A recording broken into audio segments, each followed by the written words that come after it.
नमस्कार आपण समस्त को प्रियास किचन में अनेक अनेक स्वागत।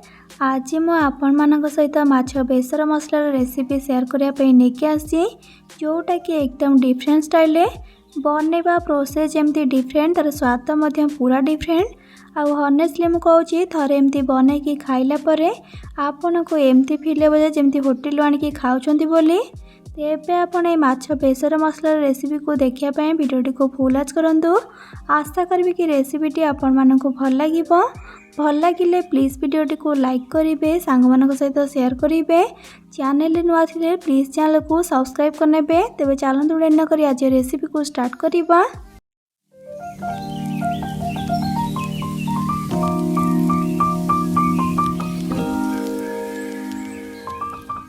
माछ बेसर मसला बनवाई ये मुझे 5 पीस रोही माछ आपण अधिक नहीं पारे आउ रोही पाखर जो भी माछ नहीं पारे।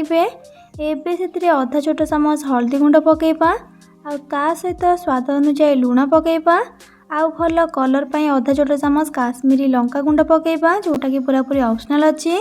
एबे सबको केयरफुली भल भाव मिक्स करवा जेहेतु कंटा अच्छी हाल्का हाथ को मिक्स करवा।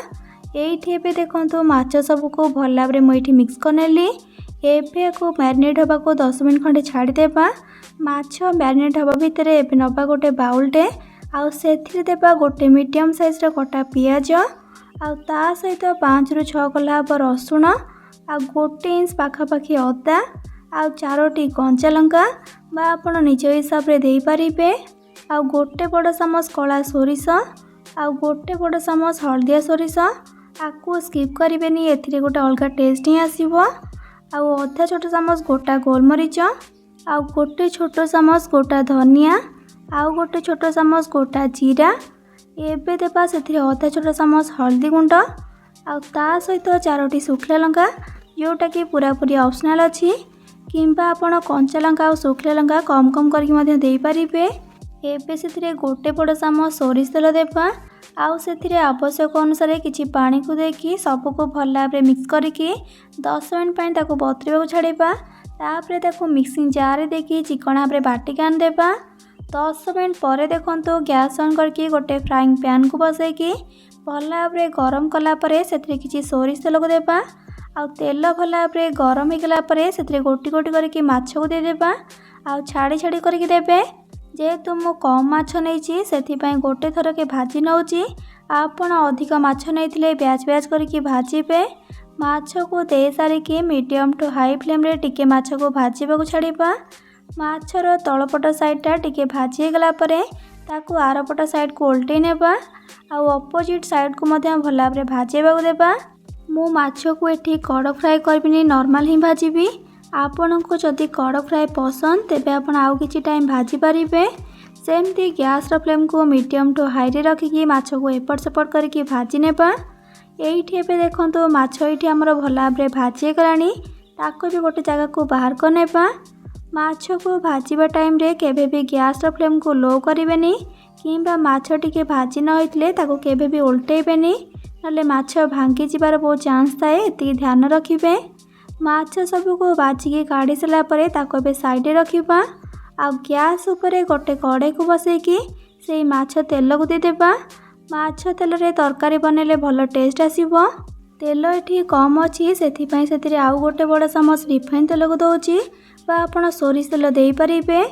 तेल भल भाव गरम होगला से पकेबा 2टा तेजपत्र आउ गोटे मीडियम साइज कटा टमाटो आउ ता सहित किछि कटा धनिया पत्र एति को देकी मीडियम फ्लेम रे जस्ट खाली 40 ରୁ 50 सेकंड पर्यंत टिके खाली भाजी नेबा।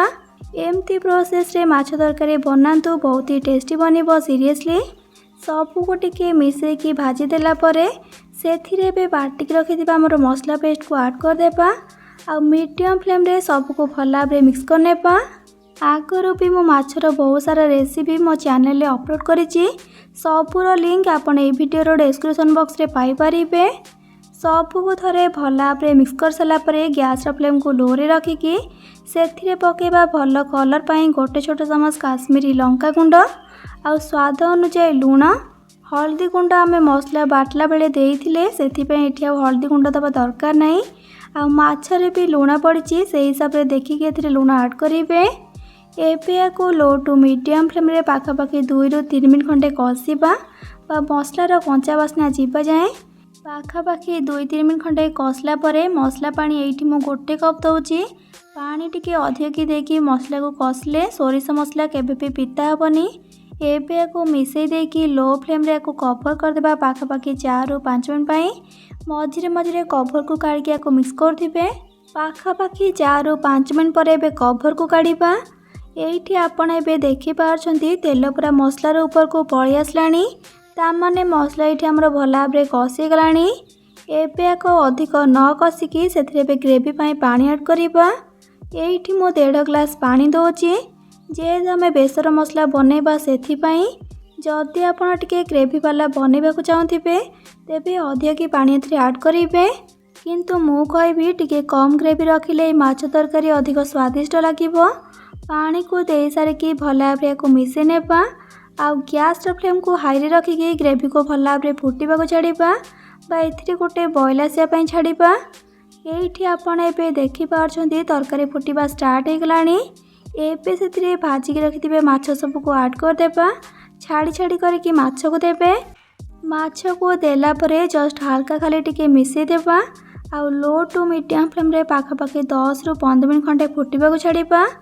पाखापाखि 15 मिनट खंडे फुटेला परे माछ तरकारी एबे हमर हेई आसलानी। आ ग्रेवी देखंतु केमती टिके मोटा है कि बनी जोटा कि गरम भात सह बहुत ही भल लगी था खाइबा पाइंका।